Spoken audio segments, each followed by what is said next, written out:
Hola, mi nombre es Robert Mackenzie. Estamos reunidos para llevar a cabo la parte final de este estudio de la Universidad de Chicago. Estamos a punto de ver la primera parte de 10 programas realizados por Milton Friedman, economista con trayectoria internacional, nominado para el Premio Nobel y uno de los norteamericanos más controvertidos de nuestro tiempo. En las semanas por venir serán analizadas aquí las series realizadas por Friedman. Los famosos e influyentes personajes aquí presentes, tanto hombres como mujeres, tendrán mucho que decir acerca de los puntos de vista de Friedman referente a la sociedad en que vivimos hoy, sus fallas y enfermedades. Se han realizado estas series basadas en los puntos de vista de Friedman en cuanto a nuestra sociedad y cómo la manejamos. Muchos están en desacuerdo con sus ideas y otros son extremadamente entusiastas admiradores de estas. De una manera u otra, estoy muy ansioso de oír lo que Friedman está por decirnos.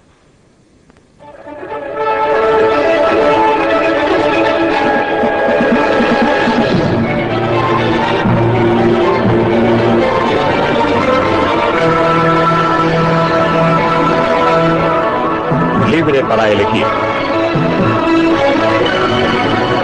Desde el punto de vista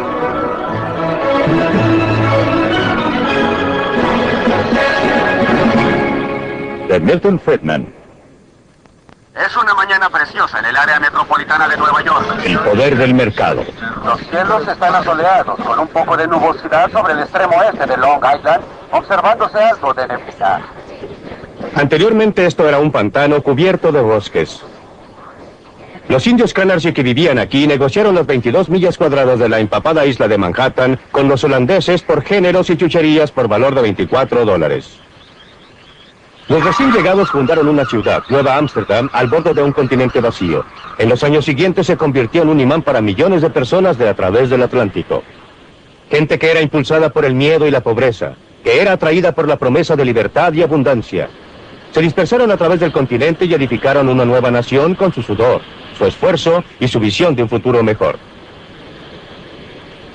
Por primera vez en sus vidas muchos eran verdaderamente libres para dedicarse a sus propios objetivos y esa libertad dio origen a las energías humanas que crearon los Estados Unidos. Para los inmigrantes que fueron saludados por esta estatua, América era verdaderamente una tierra de oportunidades.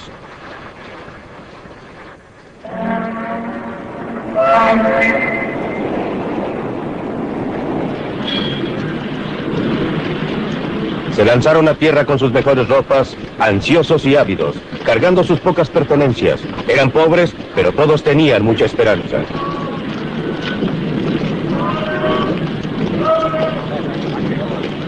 Cuando llegaron encontraron, según ocurrió a mis padres, no una vida fácil, sino una vida muy dura. Pero muchos tenían amigos y parientes para ayudarles a comenzar, para ayudarles a formar un hogar, obtener un trabajo y establecerse en el nuevo país.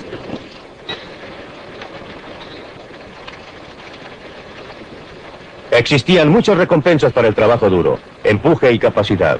La vida era dura, pero las oportunidades eran reales. Existían pocos programas de auxilio gubernamental a que recurrir y nadie los esperaba, pero también había pocas restricciones y ningún reglamento, ninguna licencia que conseguir, ningún permiso a obtener, ningún papeleo que los restringiera. En realidad encontraron un mercado libre y la mayoría de ellos florecieron aquí. Mucha gente todavía llega a los Estados Unidos impulsada por las mismas presiones y atraída por la misma promesa. Usted los puede encontrar en lugares como este. Es Chinatown, en Nueva York, uno de los centros de la industria de la ropa. Un lugar donde cientos de miles de recién llegados han probado la vida en el nuevo país por primera vez. La gente que vive y trabaja aquí es igual a los primeros colonizadores. Quieren mejorar su suerte y están dispuestos a trabajar duro para lograrlo. Aunque no he estado a menudo en fábricas similares a esta, la conozco muy bien, porque esta es exactamente la misma clase de fábrica donde mi madre trabajó cuando llegó por primera vez a este país, a la edad de 14 años, hace casi 90. Y si no hubieran existido fábricas como esta en ese momento en que ella pudo comenzar a trabajar y ganar un poco de dinero, no habría podido venir y en caso que yo existiera sería un ruso o un húngaro en vez de un americano. Por supuesto que ella no se quedó aquí por mucho tiempo, se quedó hasta que aprendió el idioma. Mientras desarrollaba algún sentimiento por el país y gradualmente pudo crearse a sí misma una vida mejor. Similarmente, la gente que está ahora son igual que mi madre, inmigrantes de un país distante. Vinieron aquí porque les gusta más y tienen mayores oportunidades. Un lugar como este da la oportunidad de empezar. No se van a quedar aquí por mucho tiempo ni para siempre. Al contrario, ellos y sus hijos se crearán una vida mejor a medida que aprovechen las oportunidades que les proporciona un mercado libre. La ironía es que este lugar viola muchos de los estándares que actualmente consideramos como el derecho de cada trabajador. Está mal ventilado, está atestado de gente, y los trabajadores aceptan una tarifa inferior a la sindical. Viola cada regla del libro. Pero si fuera cerrado, ¿quién se beneficiaría? Ciertamente no la gente aquí. Su vida parece bastante dura comparada con la nuestra. Pero esto solamente porque nuestros padres o abuelos pasaron por esa etapa por nosotros. Nosotros podemos comenzar en un punto superior.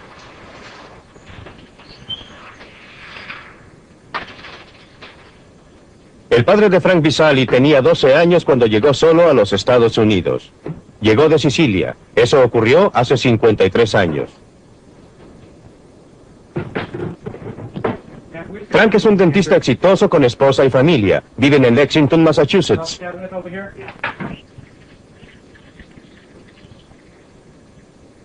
Estupendo, una botella llena toda la garrafa.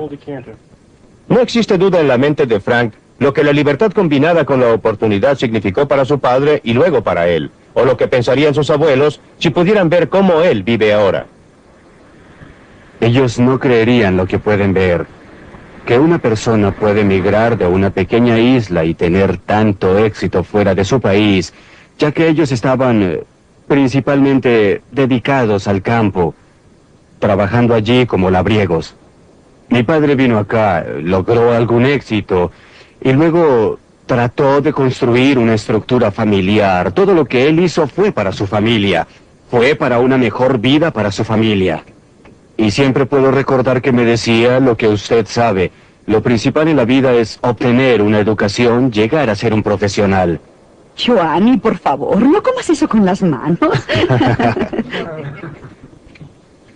La familia Visali, como todos nosotros que actualmente vivimos en los Estados Unidos, debe mucho al clima de libertad que heredamos de los fundadores de nuestro país.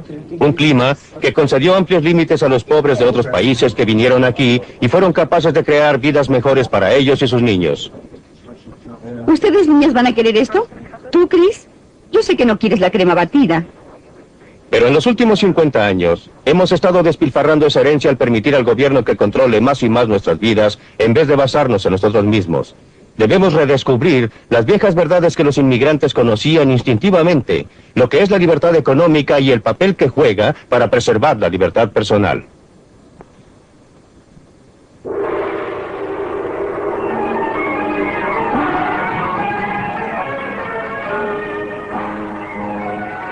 Por eso vine aquí, al Mar del Sur de la China. Es un lugar donde existe un experimento casi de laboratorio respecto a lo que ocurre cuando el gobierno se limita a sus propias funciones y da libertad a la gente para que trate de obtener sus propios objetivos. Si usted quiere ver cómo el mercado libre realmente trabaja, debe venir a este lugar. Hong Kong, un lugar que carece casi totalmente de recursos naturales. Casi lo único que se puede nombrar es un gran puerto, pero la ausencia de recursos naturales no ha impedido un rápido desarrollo económico.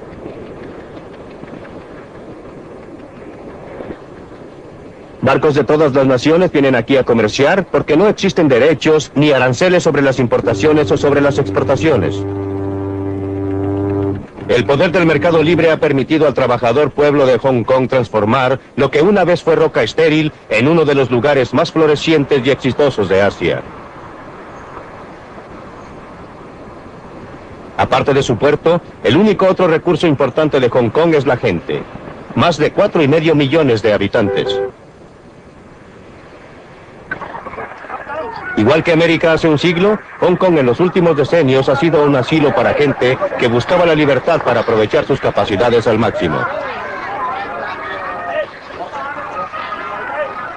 Muchos de ellos son refugiados de países que no permiten la libertad económica y política que se da por sentada en Hong Kong. A pesar de un rápido crecimiento de la población, a pesar de la falta de recursos naturales, el estándar de vida es uno de los más altos en toda el Asia.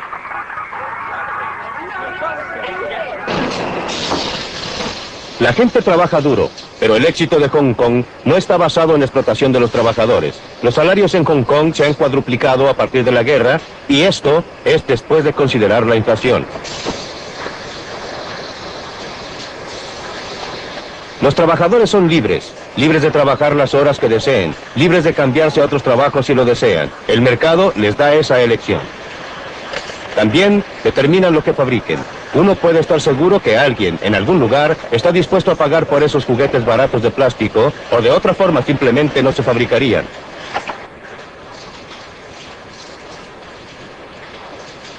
La competencia de lugares tales como Corea del Sur y Taiwán ha hecho que los productos baratos sean menos rentables, y por eso, los hombres de negocios de Hong Kong se han estado adaptando.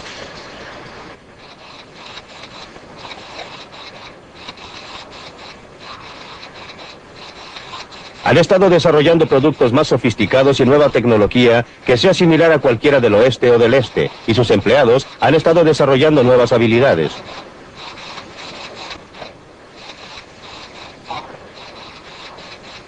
Hong Kong no se detiene jamás. Siempre hay algún negocio que hacer, alguna oportunidad que debe ser aprovechada. Por mucho tiempo ha sido un centro de turismo y el paraíso del comprador, y actualmente es uno de los centros comerciales del este. Es la gente común de Hong Kong la que se beneficia de todo ese esfuerzo y empresas.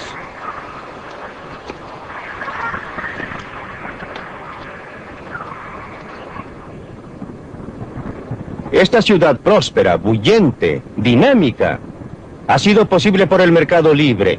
En realidad es el mercado más libre del mundo. El mercado libre permite a las personas ingresar a cualquier industria que quieran o comerciar con quien quieran, a comprar en el mercado más barato del mundo o a vender en el mercado más caro del mundo. Pero lo más importante es que si fracasan deben soportar la pérdida. Si tienen éxito, obtienen el beneficio. Y esta atmósfera de incentivos es la que las ha inducido a trabajar, a adaptarse, a ahorrar, a producir un milagro. Este milagro no ha sido logrado por acción gubernativa, por alguien que está sentado en uno de esos altos edificios diciéndole a la gente lo que debe hacer. Ha sido logrado permitiendo que el mercado trabaje.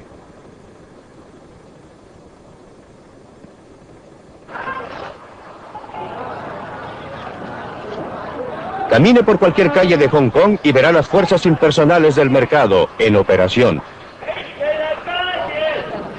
El señor Chong fabrica contenedores de metal. Nadie se lo ha ordenado. Lo hace porque ha descubierto que le va mejor en esa forma que haciendo cualquier otra cosa. Pero si la demanda por los contenedores de metal disminuye, o si alguien descubre una forma más barata de hacerlos, el señor Chang pronto recibirá el mensaje. Unas pocas puertas más allá, la firma del señor Yu ha estado haciendo trajes de novia tradicionales de Cantón durante 40 años. Pero la demanda por estos trajes complicados está disminuyendo. La firma ya lo sabe y está buscando otro producto. El mercado dice a los productores no solo lo que deben producir, sino en la forma en que deben producirlo, a través de una gama de precios, el costo de materiales, los salarios de los obreros, etcétera, etcétera. Por ejemplo, si estos obreros pueden ganar más haciendo otra cosa, el señor Ho rápidamente encontraría la forma de mecanizar su producto de marcos para cuadros. Dentro de esta tienda china de medicinas se está desarrollando una transacción del mercado. La confianza del cliente en que esta prueba que parece dolorosa le ayudará no se basa en ningún certificado oficial de la capacidad del osteólogo. Viene de la experiencia propia o de sus amigos. A su vez, el médico lo trata no porque le haya sido ordenado, sino porque será pagado. La transacción es voluntaria, y así ambas partes deben esperar beneficiarse o de otra forma no tendría lugar.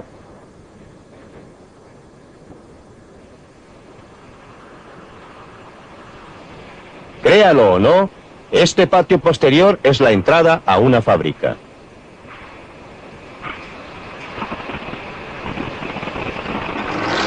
Los obreros que aparecen aquí están entre algunos de los mejores pagados de Hong Kong. Hace calor, está húmedo y hay mucho ruido. Los obreros son altamente capacitados y por eso perciben salarios altos.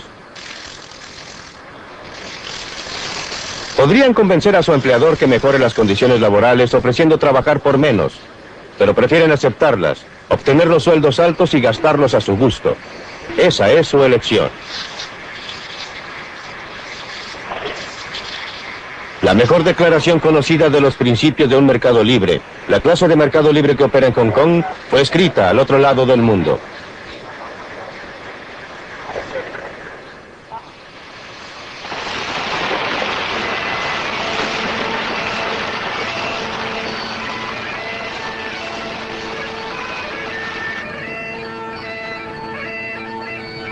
Hace 200 años en Escocia, Adam Smith enseñó en la Universidad de Glasgow. Su brillante libro La riqueza de las naciones se basó en las conferencias que allí dictó. Los principios básicos del mercado libre, según Adam Smith, los enseñó a sus alumnos en esta universidad. En realidad, son muy simples. Observen este lápiz de mina. No existe una sola persona en el mundo que lo pueda fabricar. ¿Declaración notable? En absoluto. La madera de que está fabricado, según creo, proviene de un árbol que fue cortado en Washington. Para cortar ese árbol se necesita una sierra. Para fabricar la sierra se necesitó acero. Para obtener el acero se necesitó mineral de hierro. Este centro negro lo llamamos mina, pero en realidad es grafito comprimido. No estoy muy seguro de dónde viene, pero creo que de algunas minas de Sudamérica. Este extremo rojo, el borrador, es de goma. Probablemente proviene de Malasia, de donde el árbol del caucho ni siquiera es originario. Fue importado de Sudamérica por algunos hombres de negocios con ayuda del gobierno británico. El casquillo de bronce, no tengo la menor idea de dónde proviene. Ni la pintura amarilla, ni la pintura que delineó las líneas negras, ni el pegamento que lo mantiene unido. Literalmente, miles de personas cooperaron para fabricar este lápiz. Gente que no habla el mismo idioma, que practica religiones diferentes, que podría odiarse si se conocieran. Cuando usted va a la tienda y compra este lápiz, en realidad está intercambiando unos pocos minutos de su tiempo por unos pocos segundos del tiempo de todas esas miles de personas. ¿Qué los unió y los indujo a cooperar para fabricar este lápiz? No había ningún comisario enviando oficios o dando órdenes desde alguna oficina central. Fue la magia del sistema de precios, la operación impersonal de los precios, que los juntó y logró que cooperaran para fabricar este lápiz, de modo que usted lo pueda obtener por una suma insignificante. Es por esto que la operación del mercado libre es tan esencial, no solo para promover la eficiencia del producto, sino aún más, para fomentar la armonía y la paz entre los pueblos del mundo. Esta gente está viajando entre dos sociedades muy diferentes. Este es Lo U, el punto fronterizo oficial entre China y Hong Kong. Existe una cantidad considerable de tráfico en esta frontera. La gente la atraviesa con un poco de más libertad que anteriormente. Mucha gente de Hong Kong comercia en la China y el mercado ha ayudado a unir a los dos países más estrechamente. Pero las barreras entre ellos son aún muy reales. A este lado de la frontera, la gente es libre no solo en el mercado, sino con respecto a toda su vida. Tienen libertad para hacer lo que quieran, para escribir lo que quieran, para actuar según les agrade. Esto no sucede allá. Por eso la gente de la China, que no puede obtener permiso de salida, llega a extremos peligrosos para escapar. Arriesgan sus vidas. Muchos pierden sus vidas, pero eso no impide que otros lo sigan. Algunos son atraídos por el estándar de vida material más alto de Hong Kong, pero aún más por el natural deseo humano de ser libres. La gente que obtiene permiso oficial para abandonar la China es muy afortunada. Podrán gozar de los beneficios de la libertad económica que encontrarán en Hong Kong. Pero lo que es más importante, eso les dará una libertad más amplia. La libertad humana y política nunca ha existido y no puede existir sin una gran medida de libertad económica. Aquellos de entre nosotros que hemos tenido la suerte de haber nacido en una sociedad libre, tendemos a tomar la libertad, a considerarla como el estado natural de la humanidad. No lo es. Es una cosa singular y preciosa. La mayoría de la gente a través de la historia, la mayoría de la gente actualmente, ha vivido bajo condiciones de tiranía y miseria, no de libertad y prosperidad.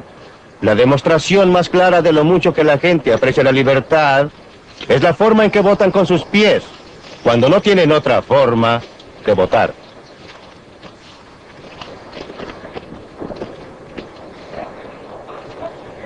Por supuesto que muchos de los que lleguen a Hong Kong terminarán bajo condiciones que la mayoría de nosotros en el oeste encontraríamos desastrosas. Hong Kong está muy lejos de la utopía. Tiene sus barrios bajos, su crimen, su gente desesperadamente pobre.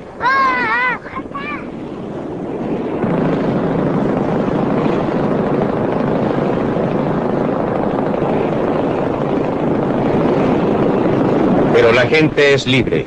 Después de todo, ese es el motivo por el cual muchos han venido aquí, a pesar de tener que vivir en barcos vivienda que se filtran en uno de los numerosos pequeños puertos de Hong Kong. Aquí tienen libertad y oportunidad de progresar, de mejorar su suerte, y muchos lo logran.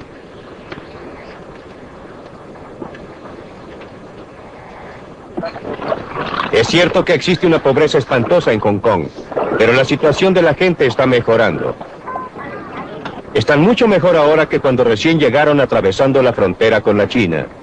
Y esa pobreza, tan tremenda para nosotros porque estamos acostumbrados a estándares de vida mucho más altos, no es pobreza en opinión de la mayoría de los pueblos del mundo. Es una pobreza a la cual aspiran, un estado de cosas que desearían lograr.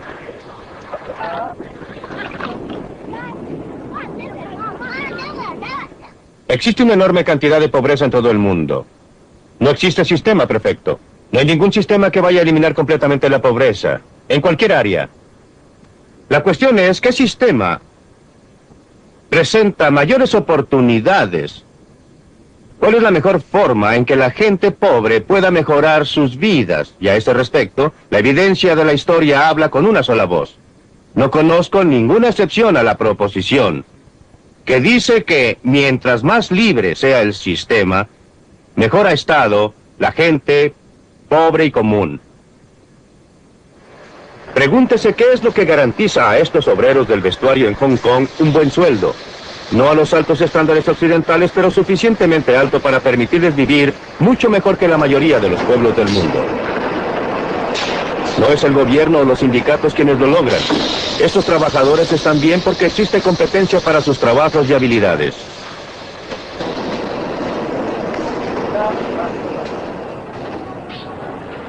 Cuando un hombre de negocios tiene problemas, un mercado amenaza con desaparecer o se presenta un nuevo competidor y hay dos cosas que se pueden hacer. Puede dirigirse al gobierno pidiendo un arancel o una cuota o alguna otra restricción a la competencia o puede ajustarse y adaptarse. En Hong Kong la primera opción está cerrada. Hong Kong depende demasiado del comercio exterior y el gobierno simplemente ha debido adoptar una política sana de no interferencia. Esto es duro para algunos individuos, pero extremadamente sano para la sociedad en conjunto. Solo los hombres de negocios, que pueden adaptarse, que son flexibles y ajustables, sobreviven y crean buenas oportunidades de empleo para el resto. La ausencia total de aranceles o cualquier otra restricción al comercio es uno de los principales motivos porque Hong Kong ha podido proporcionar un estándar de vida que crece rápidamente. Aún la China comunista reconoce el éxito de Hong Kong. Se ha instalado aquí y ahora acepta el símbolo universal del capitalismo. El Banco de China, el banco oficial de la China comunista, es el mayor banco de Hong Kong. No hay duda que la China comunista reconoce el poder del mercado. En todo esto, el gobierno de Hong Kong ha tenido un rol importante, no solo por lo que ha hecho, sino por lo que ha dejado de hacer. Ha asegurado que se cumpla con las leyes y los contratos. Ha proporcionado las condiciones para que pueda operar un mercado libre. Pero lo que es más importante, no ha tratado de dirigir las actividades económicas de la colonia.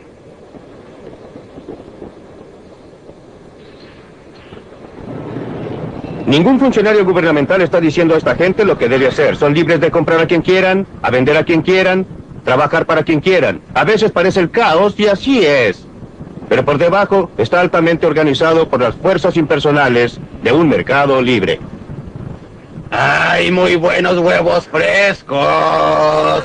¡Pollo con sus patas! ¿Usted sabe de dónde provienen estos huevos? Directamente del pollo. No me haga preguntas y no le diré mentiras.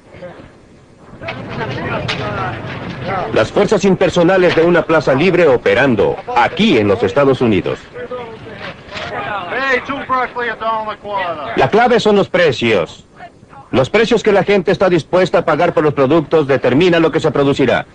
Los precios que deben pagar por las materias primas, por los salarios de los obreros, etcétera, determinan la forma más barata de producir las cosas.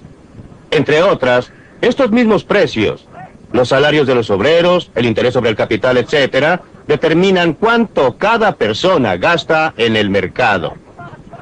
Es tentador tratar de separar esta función final de los precios de las otras dos.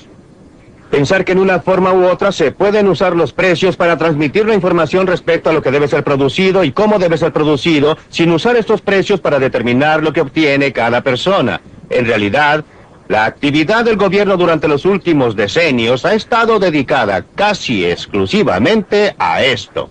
Si lo que la gente obtiene no va a ser determinada por lo que produce, y cómo lo produce, y con cuánto éxito trabaja, ¿qué incentivo existe para que actúen de acuerdo con la información que es transmitida? Existe una sola alternativa, la fuerza. Algunas personas que digan a otras lo que deben hacer. ¡No tenemos! ¡Vengan aquí! Tenemos perejil a 30 centavos. Aproxímense. Aproxímense a la calle. Llévenlo aquí. Esto está más fresco. Llévelo. Está más fresco. ¡Hey!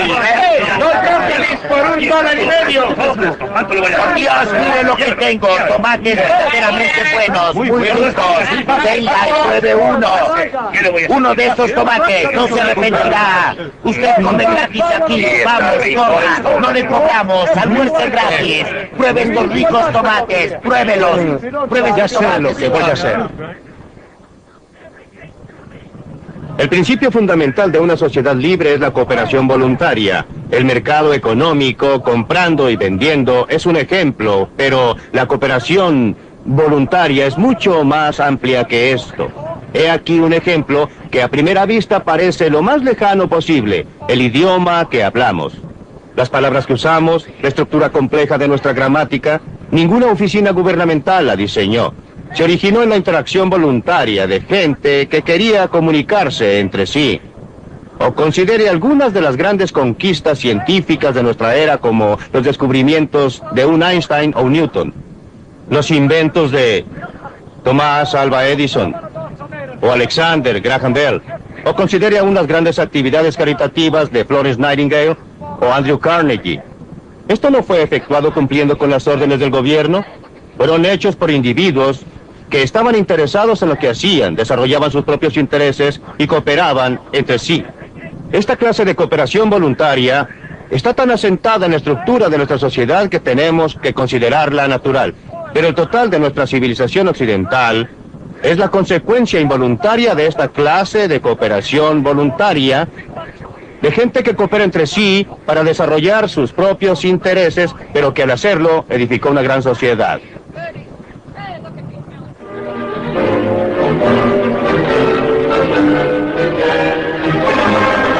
Libre para elegir.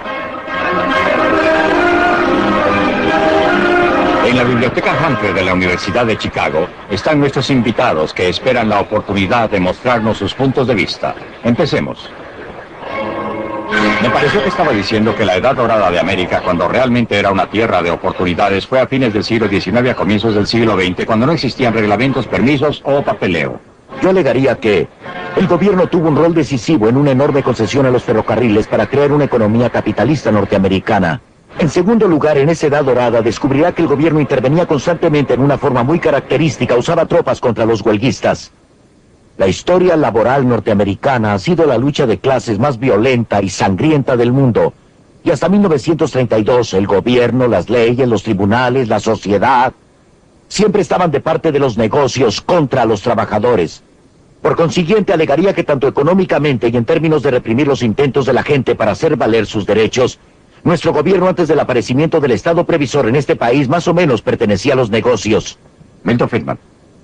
Michael Harrington está viendo el agujero en la puerta del granero y no está mirando a dicha puerta. Resulta que durante todo ese periodo el gobierno en realidad intervenía de tiempo en tiempo y generalmente para hacer daño.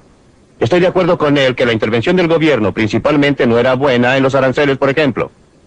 Por otra parte, durante todo ese periodo los gastos gubernamentales, los gastos federales, los gastos del gobierno central nunca fueron superiores al 3% de la renta nacional.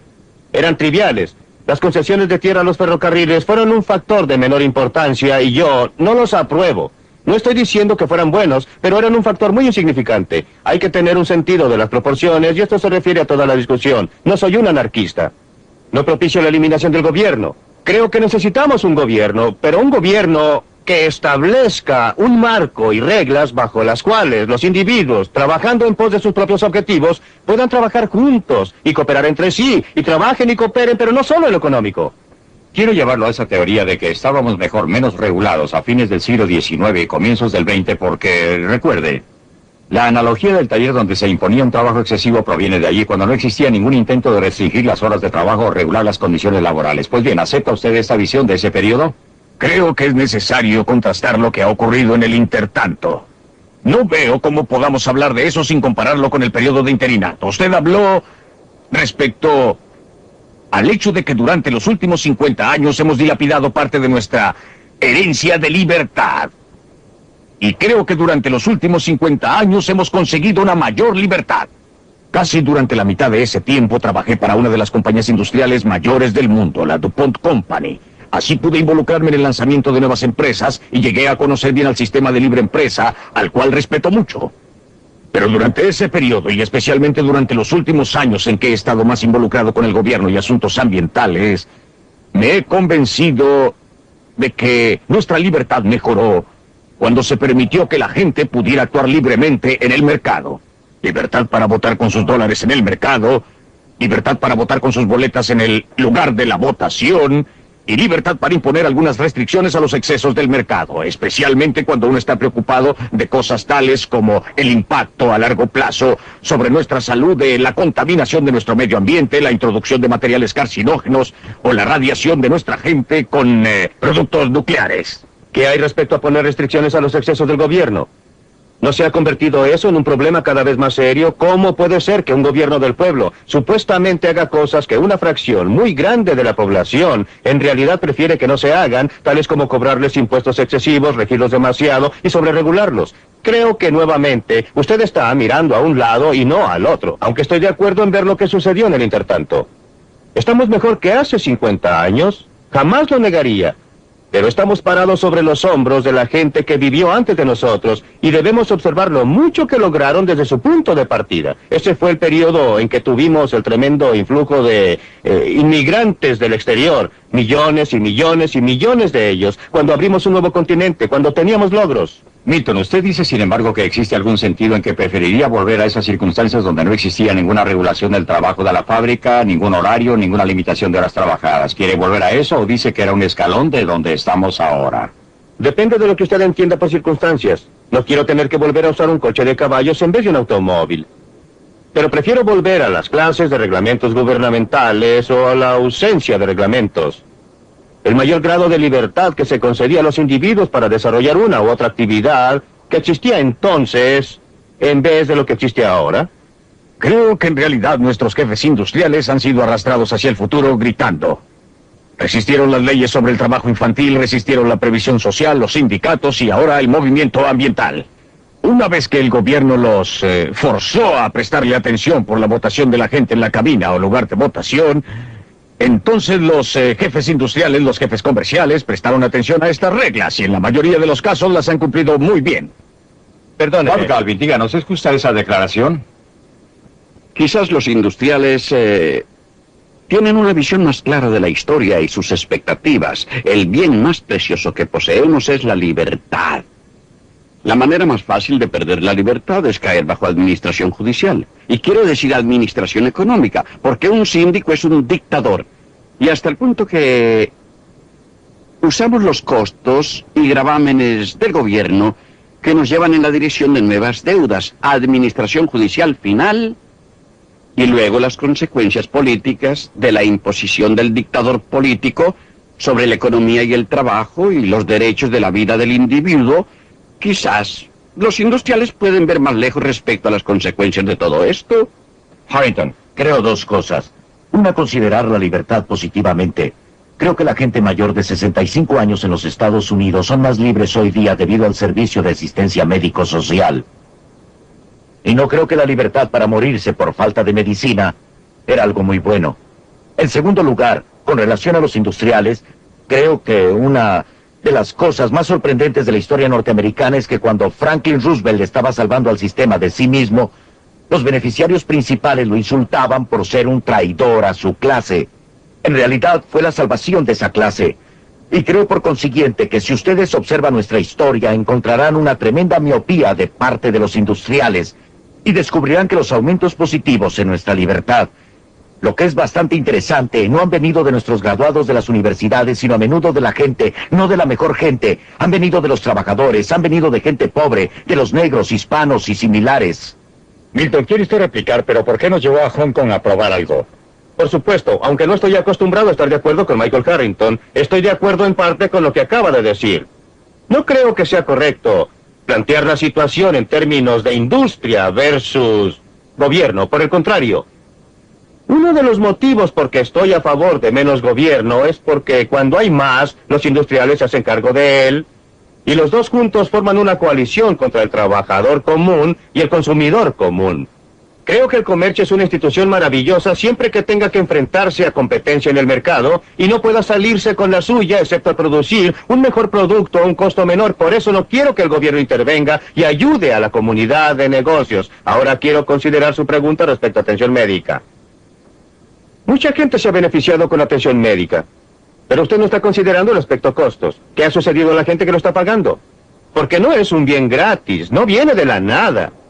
¿Y están beneficiándose de él en forma eficaz con relación a los costos? Esas son las preguntas. Es demagogia, si usted me perdona, Michael Harrington. Quiero decir que la gente que tiene asistencia médica es más libre, por supuesto, en una dimensión. Pero ellos han estado pagando durante toda su vida. ¿Han hecho un buen negocio? En este momento sí. Los hombres jóvenes, los trabajadores que están ingresando ahora a previsión social, van a hacer un negocio realmente malo.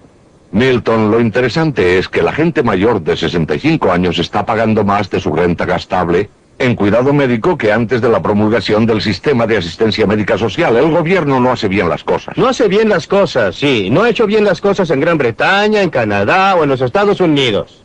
Pues bien, Milton, usted nos llevó a Hong Kong exactamente respecto a ese punto. Usted dijo que era un verdadero modelo de operación del mercado. Sí. ¿Es esa realmente una descripción ecuánime de Hong Kong? En este momento sí. Nuevamente no existen cosas que sean 100% en un sentido y 100% en el otro. Todo está mezclado. Hong Kong tiene un gobierno y sucede que es un gobierno. En este caso no existe democracia en Hong Kong. Es dirigida desde Gran Bretaña, es una colonia de la corona británica y el gobernador general inglés, etcétera, y el ministro de Finanzas la rigen. Pero la situación en Hong Kong es que existe muy poca regulación de la industria de parte del gobierno. Existe un comercio libre total. No existen aranceles, no existen subsidios de exportación, no existen restricciones para la compra y venta de monedas. De modo que es lo más cercano a un mercado totalmente libre que se puede encontrar actualmente en el mundo, y no existe duda que los principales beneficiarios han sido las personas con bajas rentas, la gente pobre que llega a Hong Kong en cientos de miles y de millones de la China roja y siguen tratando de llegar ahí. Eso se refiere a la pregunta de Michael Harrington respecto de si un sistema industrial, un sistema libre de empresas, un sistema que los pobres sufren bajo los talones de los industriales rapaces, que es lo que le preocupa. Entonces, ¿cómo explica el éxito en Hong Kong? El punto en que la gente continúa votando con sus pies para ir allá. No nos está pidiendo que convirtamos a los Estados Unidos en un Hong Kong gigante, o sea, un taller donde se trabajan horas excesivas. Usted reconocerá que existe el desarrollo histórico de una economía y que lo que puede ser correcto para una etapa en el desarrollo de una economía puede no serlo para otra. ¿No es el asunto a dónde vamos desde aquí? ¿Qué decisión pragmática debemos adoptar respecto a la dirección de la economía norteamericana? ¿Debe ser hacia más y más gobierno o debe ser mantener un balance adecuado entre la libertad de elección y la intervención gubernamental? Nuevamente el problema es distinguir dos cosas. Esto nos lleva a un comentario anterior que hicimos. Las circunstancias en términos de las disposiciones físicas y las circunstancias en términos de las reglas que guían a la sociedad. Ahora, en el caso de Hong Kong, por supuesto, no estoy pidiendo que aglomeremos a nuestra población en una densidad similar a la que tiene Hong Kong. Hong Kong es un ejemplo maravilloso justamente porque sus circunstancias físicas son terribles en ese lugar.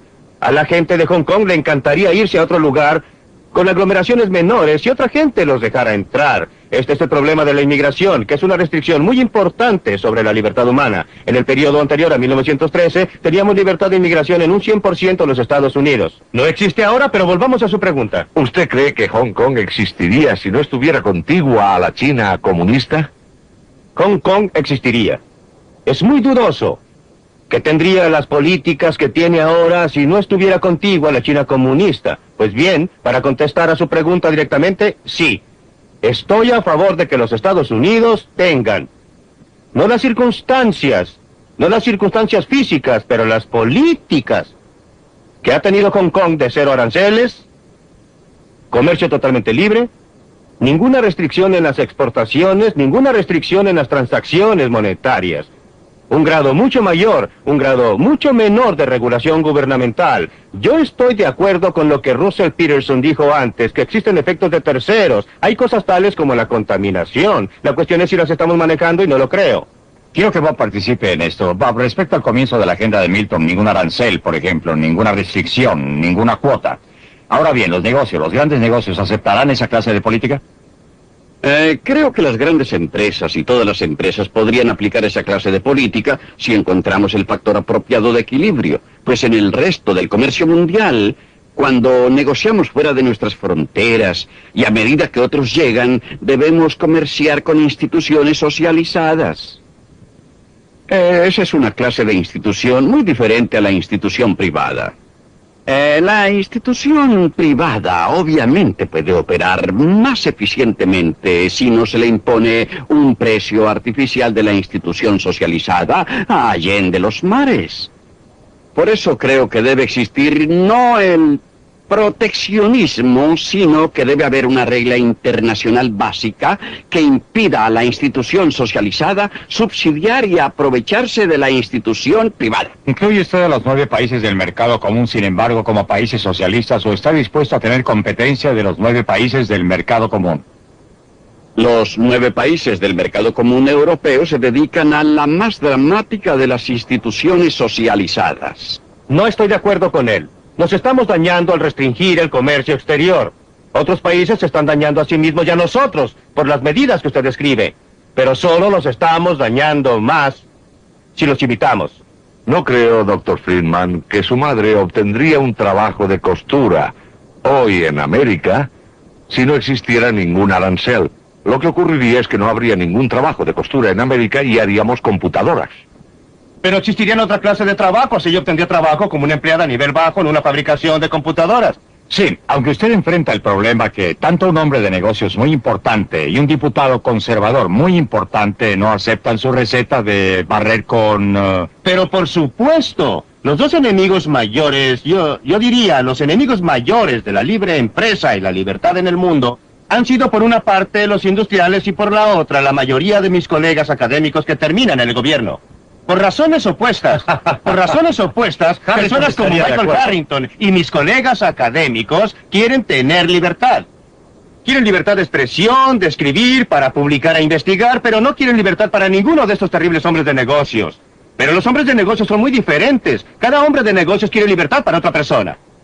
Pero quiere privilegios especiales para sí mismo. Quiere un arancel del Congreso. Y el Congreso, bueno, la forma en que los diputados son elegidos es haciendo favores a los votantes.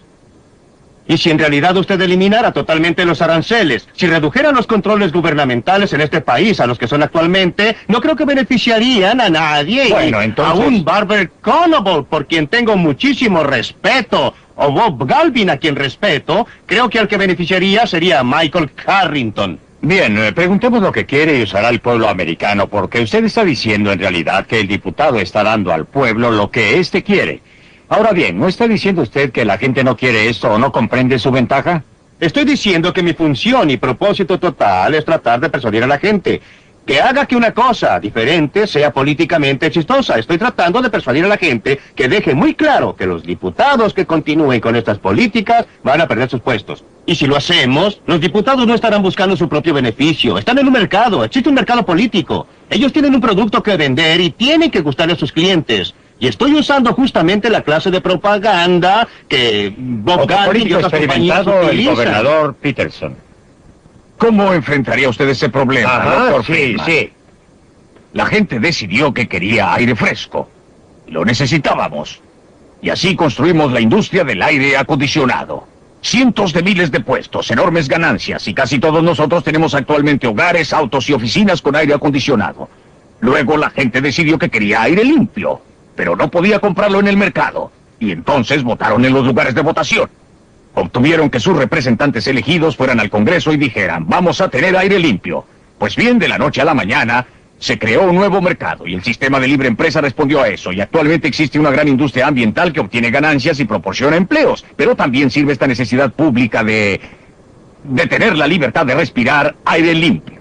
Usted subestima burdamente el grado en que el mercado privado es capaz de hacerlo. No es accidente que el aire, antes de tener ninguna de esta legislación, el aire y el agua son más limpios hoy en día en los Estados Unidos que lo que fue hace 100 años. Usted sabe que el automóvil agregó una clase de contaminación, pero eliminó otra clase de contaminación peor. Si usted considera el aspecto que tendrían hoy las calles de Nueva York, si todavía se transportara a la gente en vehículos tirados por caballos, tendría una contaminación a una escala que lo abismaría. Del mismo modo, no es por accidente que el aire esté más limpio y el agua más pura en los países que actualmente son los más adelantados. No es en Afganistán donde usted encontrará aire y agua sin contaminar. Es en los países desarrollados. Así, el mercado es un mecanismo mucho más sutil que lo que la gente reconoce. Me gustaría volver al mundo real, porque en el mundo real no existe ninguna posibilidad de que los negocios norteamericanos, que son un sistema comercial que depende de la seguridad social, vaya a adoptar estas ideas. La forma en que estas ideas funcionan en el mundo real es como una racionalización del mito de la libre empresa que disfraza el hecho del capitalismo de Estado como un argumento contra la intervención social, en una sociedad que en realidad interviene muy rápido a favor de la industria del acero. Finalmente, en términos del proceso político norteamericano, no creo que el proceso político sea tan simple que la gente elija al gobierno.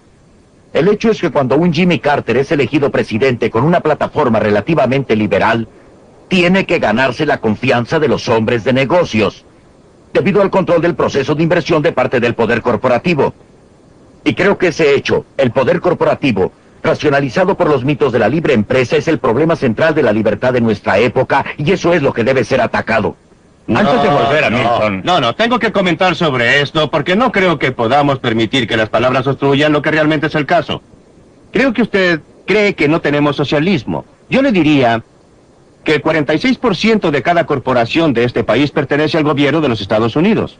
Ese es el impuesto a la renta cooperativo, y eso significa que de cada $1 de utilidad obtenido por la corporación, 46 centavos van al gobierno de los Estados Unidos. El impuesto efectivo es muy superior a esto porque se tributa el doble cuando corresponde al individuo. Y el punto hasta el cual las corporaciones controlan sus decisiones de inversión se ha visto reducido en forma creciente. El gobierno está ordenando que gasten sus fondos de inversión a nombre del control de la contaminación o a nombre de otras cosas. Es un mito suponer que existe aquí alguna clase de gran poder cooperativo. Hubo una época en que las corporaciones tenían mucho más influencia que ahora, pero actualmente son una minoría sitiada, me parece más bien una mayoría dominante. Me gustaría que los otros participaran en esto por un momento. ¿Cuál es el proceso para ustedes que quieren alejar al Estado o reducir la influencia gubernamental en la operación de la economía? Antes de dejar a Milton comentar al respecto, ¿qué haría usted como político activo, como otro político y como hombre de negocios? Personalmente creo que debemos controlar el crecimiento del gobierno en el futuro, poniendo un límite en los desembolsos del gobierno. Me gustaría ver una enmienda constitucional que lo logre, si no, continuaremos con que el gobierno va creciendo más rápido que la economía, y así empuja más y más al Producto Nacional Bruto a través del cuerno de lata del gobierno. Creo que sería un error y algo difícil de hacer. Espero que descubramos algún modo de hacerlo sin perder la libertad en absoluto. Gobernador Peterson, ¿puede ser? Creo que avanzaremos sustancialmente fomentando nuestra sociedad pluralista, estimulando y educando a más gente para que piense en forma global. Creo que uno de los grandes problemas de nuestro mundo es que los jefes del gobierno y la industria tienen poca visión. No miran el impacto a largo plazo de sus decisiones. Y en una democracia como la nuestra, la gente tiene el poder, igual como lo dicen los libros de estudio. Y si logra este entendimiento y conocimiento mayor, se va a preocupar de que los intereses especiales que eligieron a los funcionarios estén a tono, sean reelegidos. Y ellos observarán los puntos de vista a largo plazo, igual que la ciudadanía. Por eso estoy totalmente a favor de un impulso total para obtener esta libertad para votar en el lugar de votación, agregada a la libertad del mercado, porque es esta una combinación potente. Pero votar en el lugar de votación es una clase de libertad muy diferente a votar en el mercado. Cuando usted vota en el lugar de votación, es importante, pero es muy diferente. Cuando usted vota por un programa. Y si está en minoría, pierde. No obtiene lo que quiere. Cuando usted vota en el mercado, cada persona obtiene lo que quiere. Si usted vota, digamos, por... yo voto por una corbata verde y obtengo una corbata verde. Usted vota por una corbata azul, obtiene una corbata azul. En la cabina de votación, si el 60% de nosotros vota por una corbata verde, usted tiene que usar una corbata verde. El 40% puede tratar de influenciar la toma de decisiones por su cuenta. Sí, puede tratar de influenciar, claro, pero es un mecanismo muy diferente y menos eficiente para obtener el mismo rendimiento, los mismos resultados, de acuerdo con el gusto y preferencias personales. No importa qué auto compre, obtendrá aire sucio. Hay gente buena que corre con esta sociedad y la mayoría de la gente de que estamos hablando trabaja en algún lugar y sabe que su compañía está haciendo algo bastante bueno o está tratando de hacer algo bastante bueno. Creo que la gente va a comenzar a decir a sus líderes dónde se han equivocado y tratará de corregirlo por la acción directa de la caja de votos, Friedman. La gente en general es más conservadora y en particular es más liberal. Si usted pregunta a la gente qué piensa del gobierno, dirá, sáquenmelo de encima, menos impuestos. Si usted pregunta en particular con relación a la salud nacional, al empleo total, el gobierno es el empleador del último recurso. Respecto a la contaminación, hagan algo. Se publicó un artículo de Everett Latt en Fortune hace un año, que no puede decirse que sea un diario radical de izquierda, que mostraba esta contradicción. Creo que existe actualmente en los Estados Unidos un rápido movimiento a la izquierda, a la derecha y al centro, que obviamente espero que no será resuelto por una reducción general cuyo objetivo sea principalmente la gente pobre y trabajadora, sino por una democratización creciente del poder económico y por una democratización creciente del gobierno. Creo que en esta complicada sociedad de enormes instituciones y burocracias, si hablamos de libertad, una cosa que me gustaría ver sería una ley que proporcione fondos para que cualquier minoría compre la investigación para contrarrestar a la mayoría. Si usted carece de la pericia, del conocimiento de tecnología hoy día, está fuera del debate. Pienso que debemos democratizar la información y el gobierno, igual que la economía y la sociedad. Siento que la solución de Michael Harrington no lo solucione. Él quiere un gobierno de la minoría y yo no. Yo quiero el gobierno individual. Yo quiero que los seres humanos controlen sus vidas individuales y separadamente. No creo que una minoría que no está de acuerdo conmigo deba tener el derecho a sacarme la plata para su propia investigación. Ellos deben salir y tratar de persuadir a la gente que les contribuya. Yo debo tener libertad para obtener que la gente contribuya para presentar mis ideas. Pero respeto la idea de tener alguna clase de agencia oficial para que vaya a financiar a los disidentes. En primer lugar, cualquier persona que tenga algún sentido de realismo respecto a la forma en que opera el gobierno sabrá que terminará en manos de la mayoría y no de la minoría. Pero ¿puede el gobierno en esta economía mundial compleja, extremadamente interdependiente que se está desarrollando? ¿Puede usted creer místicamente en la mano invisible de Adam Smith? Ocurre que pienso que Adam Smith fue una de las figuras intelectuales más grandes de la historia del mundo y que el capitalismo fue uno de los avances mayores que jamás haya obtenido la humanidad. Pero precisamente porque lo pongo en un contexto histórico, el capitalismo, según pronosticó un amigo mío que se llamaba Karl Marx hace algún tiempo, ha desarrollado tremendas tendencias hacia el monopolio, concentración, corporaciones multinacionales, abastecimientos de dinero no controlados ya por el Federal Reserve Bank o aún el presidente de los Estados Unidos. y pensar que usted puede responder a este medio radicalmente nuevo con una solución del siglo XVIII. Creo realmente que corresponde a un ejercicio intelectual cuyo efecto práctico y político es racionalizar el poder conservador en América. Esto es un mito completo, que el progreso de un país desarrollado interiormente en un mundo más complicado necesita la intervención gubernamental. La intervención gubernamental no ha crecido en aquellas áreas que se derivan de la total interdependencia del mundo. ¿Dónde crece?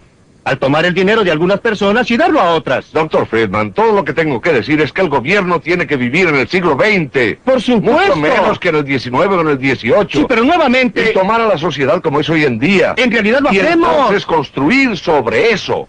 Para mí, la cosa decisiva en discusión aquí es una presentación mítica, no histórica, de una solución abstracta tomada del tiempo, que no considera la tremenda evolución de la sociedad capitalista, la tremenda interdependencia del mundo, el hecho que actualmente no solo tenemos una planificación económica nacional, sino que en la reunión cumbre de Tokio tenemos planificación económica internacional de los principales poderes capitalistas industriales. Y bajo estas circunstancias, tomando en cuenta el enorme logro de Adam Smith y el de la sociedad capitalista, bajo esta situación histórica radicalmente cambiada, proponer estas soluciones clásicas, me parece que es proponer algo no serio, que sin embargo funciona para racionalizar el poder corporativo económico y político conservador. Los grandes logros del siglo XIX vienen de apartarse de la clase de sistema que usted quiere volver a imponer. Usted quiere hacernos volver a los siglos XVIII y XVII, cuando teníamos una sociedad corporativa y un gobierno que controlaba las cosas. El asunto no es si lo que alguien está proponiendo corresponde al siglo XX o XIX o XVIII. El asunto es qué es lo correcto en hacer, cuál es la mejor forma, en qué podemos ampliar nuestras oportunidades, conservar nuestra libertad, mantener nuestra prosperidad. Me parece que la clase de solución que usted propone involucra más de lo mismo, más de las medidas que han fallado una y otra vez en lograr los objetivos. Dejaremos el debate hasta aquí y esperamos que se unan a nosotros la próxima edición de Libre para Elegir.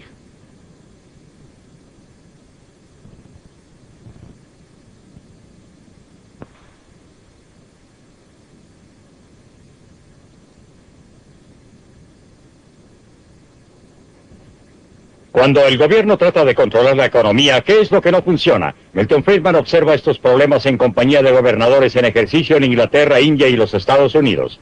No se pierda este realístico programa acerca del mundo en el cual vivimos. Será la próxima semana en Libre para Elegir.